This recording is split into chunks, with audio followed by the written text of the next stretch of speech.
Samsul.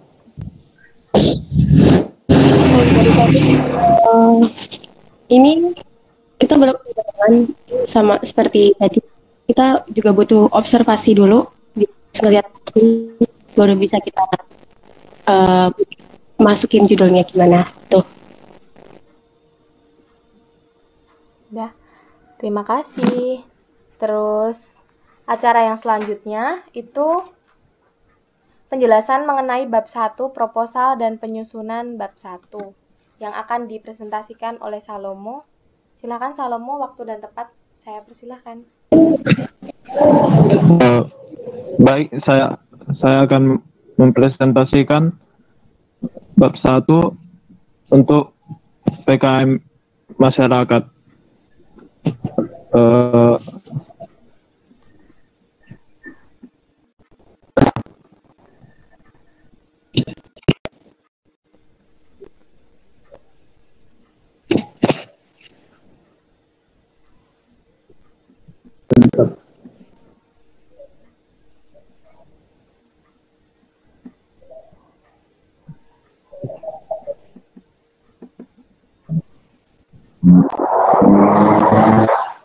Apakah teman-teman dan kakak-kakak sekalian dapat melihat kelompoknya Kak Samsul?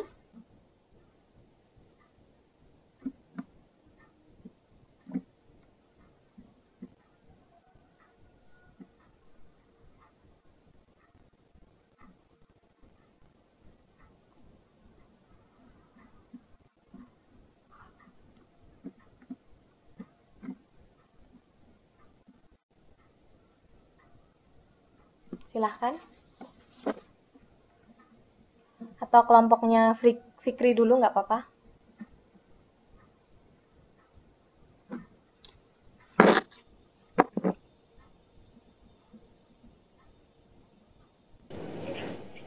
Untuk kelompok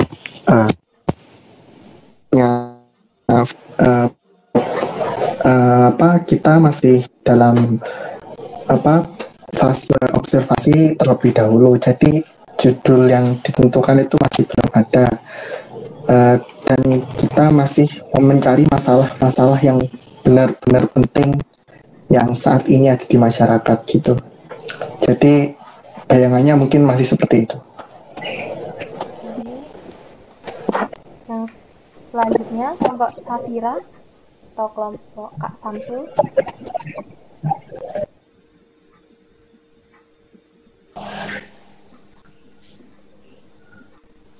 Ya, untuk kelompok saya itu mungkin akan mengambil tema atau judulnya masih dalam.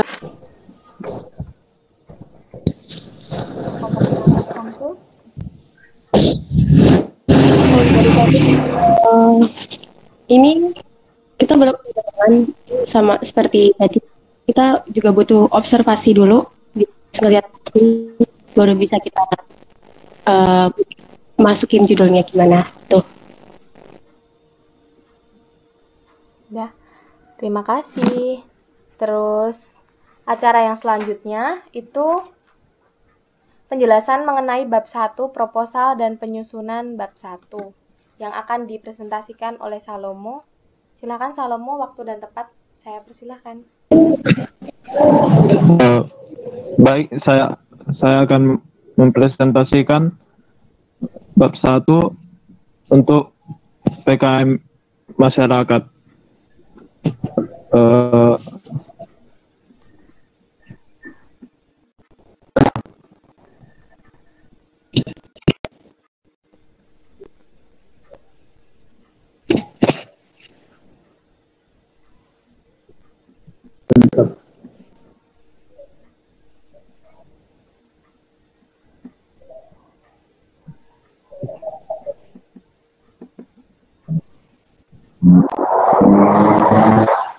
Apakah teman-teman dan kakak-kakak sekalian dapat melihat slide-nya?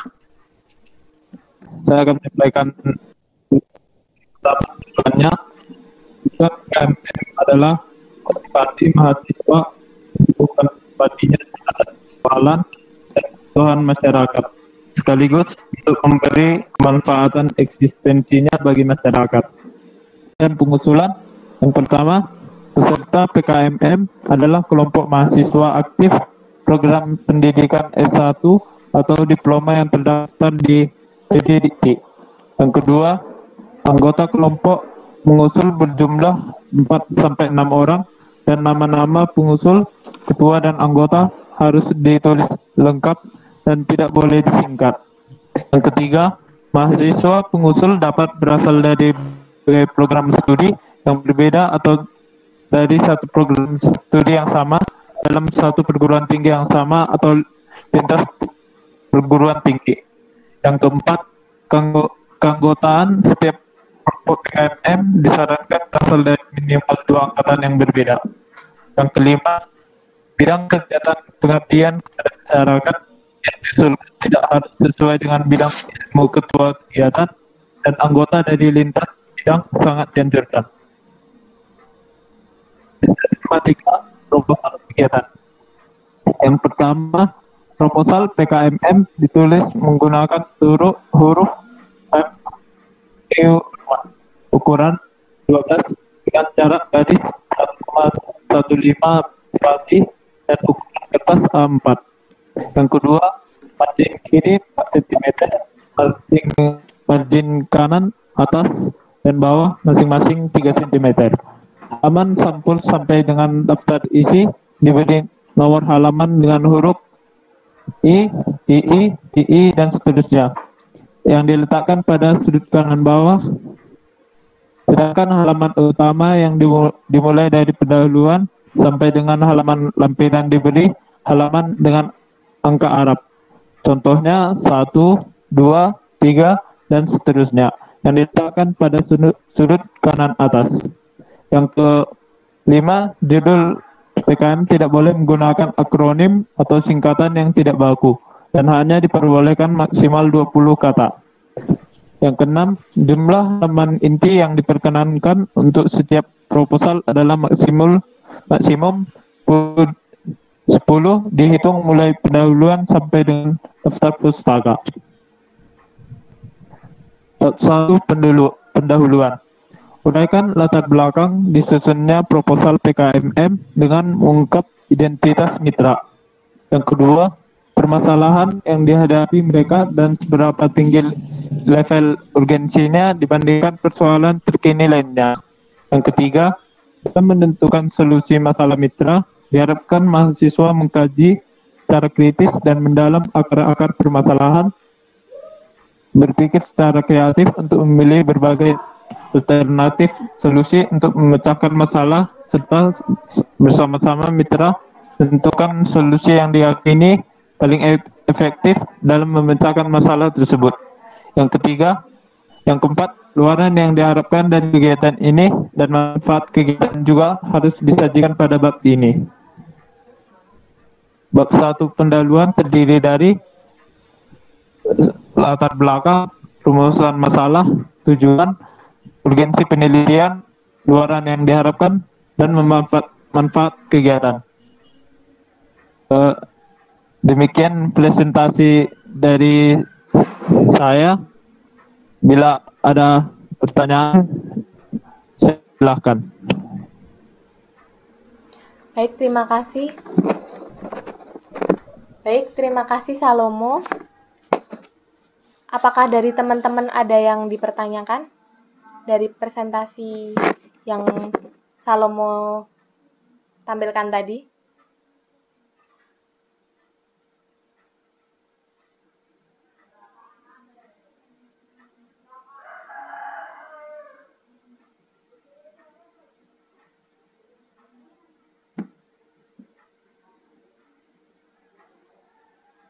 Gimana? Ada nggak?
Saya mau tanya,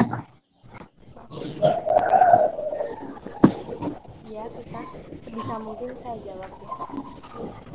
soalnya kedengaran nggak ya? Dengar kok. Sebentar ya, biar MC-nya yang apa? Yang bawa acara. Agustina, Ya, Agustina. iya. Itu ada yang nanya. Saya mau nanya, Gimana? PKMM itu apakah harus produknya itu berupa barang atau bisa kayak suatu metode seperti itu, Pak? Barang maksudnya yang seperti apa ya? Luarannya Maksudnya atau gimana? seperti alat peraga seperti itu atau bisa Oh, berupa metode seperti itu? iya bisa. Alat peraga juga bisa kayak seperti angkatan 2017 itu kan ada yang PKM yang lolos Timnas kan. Nah, itu dia juga luarannya. Luaran tuh hasil yang dia dapatkan setelah dia menjalankan PKM-nya itu loh. Itu alat peraga sama buklet. Bisa. Berarti dia tuh bisa metode, tapi kalau nanti hasilnya itu ada suatu alat peraga atau apapun itu, berarti juga boleh seperti itu ya? Boleh. Tergantung nanti itu yang dilakuin tuh apa gitu loh. Yang dilakukan tuh apa. Seperti itu. Iya, Apakah dijawab? ya terima kasih. Ya. Iya sudah. Apakah ada teman-teman yang lain mau bertanya lagi?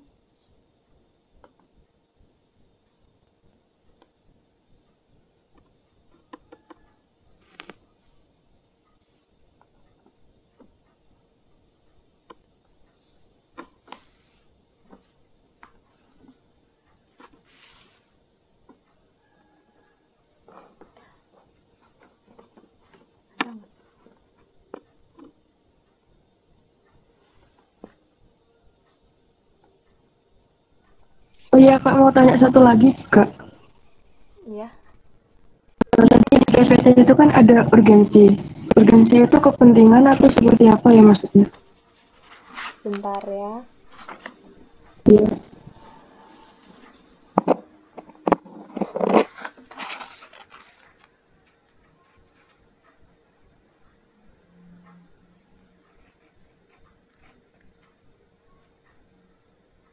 Oh.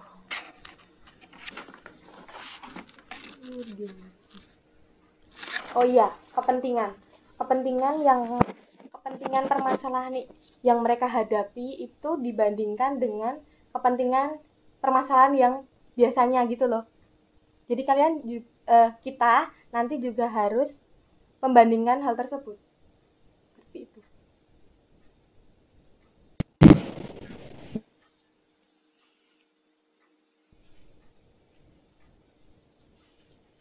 Jadi kan sedikit tambahan ya. Jadi nanti kalau misalnya kita udah ya harus sudah sih. Dalam penyusunan proposal itu, mahasiswa diwajibkan terlebih dahulu terjun ke masyarakat mitra untuk mengobservasi keadaan nyata terkini di masyarakat mitra dan bertukar pikiran dengan masyarakat dalam rangka mengidentifikasi permasalahan mereka. Terus, selanjutnya, mahasiswa bersama mitranya diharapkan dapat memetakan persoalan kebutuhan dan tantangan yang dihadapi, yang diharapkan mahasiswa dapat menentukan solusi yang tepat untuk permasalahan tersebut. Seperti itu. Jadi sedikit gambaran gitu.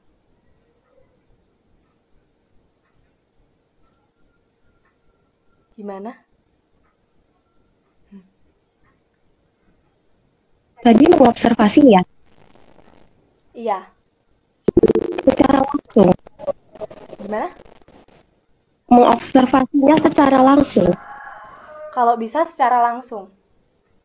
Nah, Biar kita dengan tahu, adanya lanjut dulu, Kak. Lanjut dulu. Terus, biar kita tahu secara langsung keadaan permasalahannya itu seperti apa gitu. nah, mengobservasi secara langsung, tetapi dengan keadaan seperti ini gimana ya? Nah, itu harus dipikirkan lagi sebenarnya. Kan ada kan yang apa ya? Yang desa itu emang bener-bener di lockdown gitu loh, nggak boleh ada yang masuk. Atau bisa juga dengan misalnya mengumpulkan muda-mudinya mungkin. Nah, itu kan berarti mengumpulkan gini, sedangkan aturan dari pemerintah kan tidak dilarang untuk berkumpul, gimana ya? Maksudnya dalam sosial media. Jadi Oh, di grup gitu loh. Iya kurang tadi. Itu lebih dipikirkan di kelompok coba.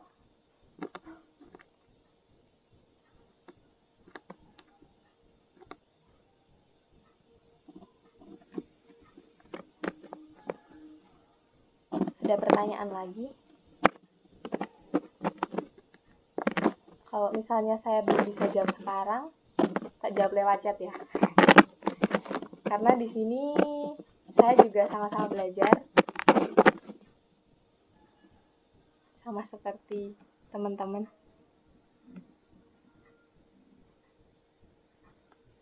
Ada yang ditanyakan lagi?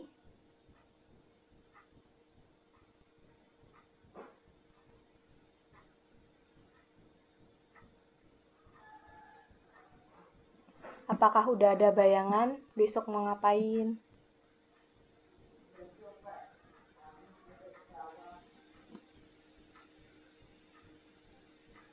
oh ya, mau tanya, Ya, ini PKM-nya wajib dilaksanakan di tahun ini atau ada kesempatan di tahun depan itu? untuk angkatan 19 wajib tahun ini. Seperti itu. Terus kalau misalnya di grup kita, di grup ini ada angkatan juga 17 atau 18 gimana? Itu memang persyaratannya yang kriterianya tadi loh. Kan emang harus beda angkatan sama kalau enggak beda prodi kan. Berarti itu emang dari pedoman PKM 2020 emang seperti itu. Harus ada yang beda angkatan gitu. Apakah menjawab? Ya, Kalau enggak nanti chat aku aja.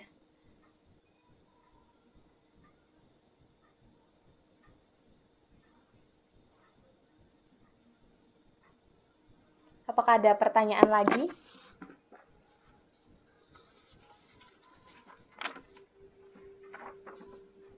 Belum ada pertanyaan.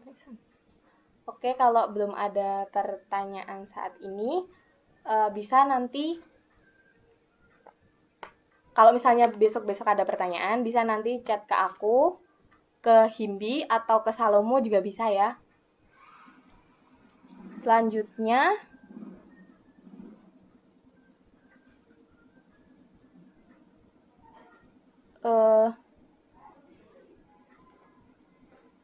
pesennya untuk saat ini, sebelum masuk ke WS2, nanti kita sudah buat bab 2-nya ya. Untuk bocoran bab 2-nya itu, bab 2 itu gambaran umum masyarakat sasaran. Pada bab ini diuraikan secara kuantitatif jumlah, profit, dan kondisi sosial ekonomi masyarakat sasaran yang akan bekerja sama dilibatkan dalam kegiatan.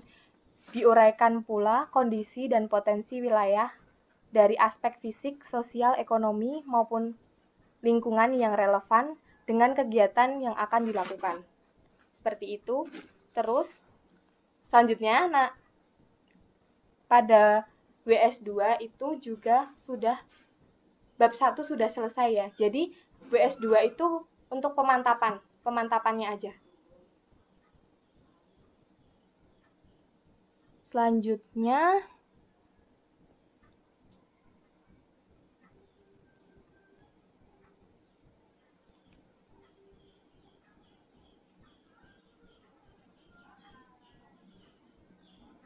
selanjutnya untuk ide-ide yang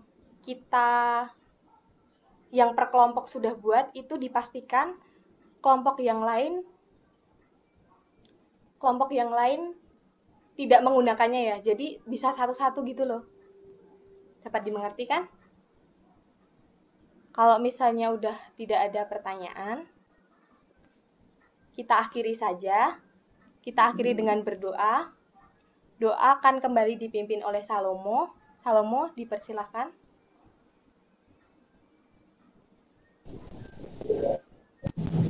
Mari kita bersatu dalam doa. Doa saya akan pimpin dengan Kristen Protestan. Yang lain bisa menyelesaikan. Mari kita bersatu dalam doa. Ya Allah Bapa kami surga, puji dan syukur kami panjatkan kehadirat kami Bapa pada siang hari ini kami harus kehidupannya Bapa.